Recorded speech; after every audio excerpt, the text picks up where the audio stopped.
The cord is a 2-wire, 16-gauge cord. Power cords tend to receive lots of abuse. The cord can be cut, nicked, internally damaged, or have the prongs broken off. A damaged cord should be immediately replaced to avoid an electric shock. Replacing the cord is a repair that you can do yourself, and I'm going to show you how. Hi, I'm Mark Socha.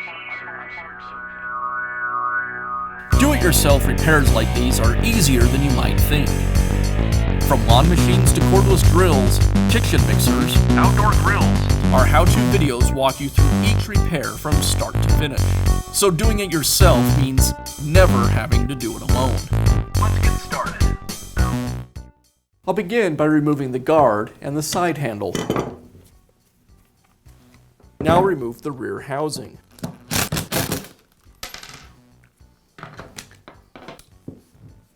Next, I'll remove the cord wires. To remove the wires, I need to pull the switch away from the housing, and to do that, I need to disconnect these 2 wires. I'll use a pair of needle nose pliers to pull the wires away from the terminals.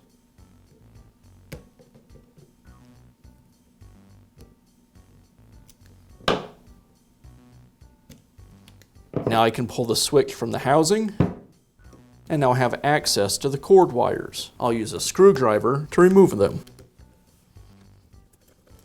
Now I can remove the cord protector from the cord. Now I can install the new cord. The cord comes pre-sized, however I will need to install some new eyelets on the ends of the wires. To do that, I'll strip back a little bit more of the insulation. I want to have about 1/4 of an inch of the wire exposed. Twist the wires.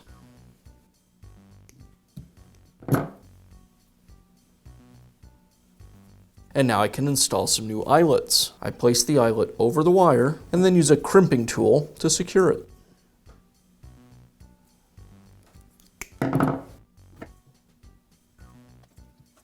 Now I can reinstall the cord protector. Insert the wires through the cord protector and pull it over the outer insulation. Now I can reinstall the cord wires to the switch. First the white wire,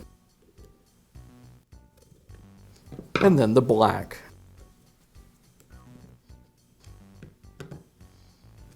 I'll install the switch back into the housing and reinstall the wires from the motor.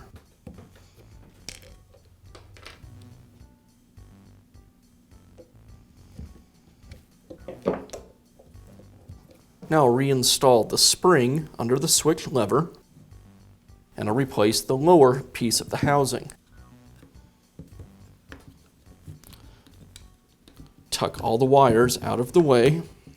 Make sure the PC board is firmly in the housing. I'll place the wire over the cord clamp. I want about 1/4 inch of the outer wire jacket extending past the cord clamp. And I'll place the strain relief within the housing. Now reinstall the trigger paddle. Now reinstall the top piece of the rear housing and secure the housing with the screws. I'll finish up by reinstalling the guard, the flange nuts, and the side handle. And that's all it takes to install a new cord on your power tool. Be sure to check back often for new videos and expert advice. If you found this video helpful, give us a thumbs up.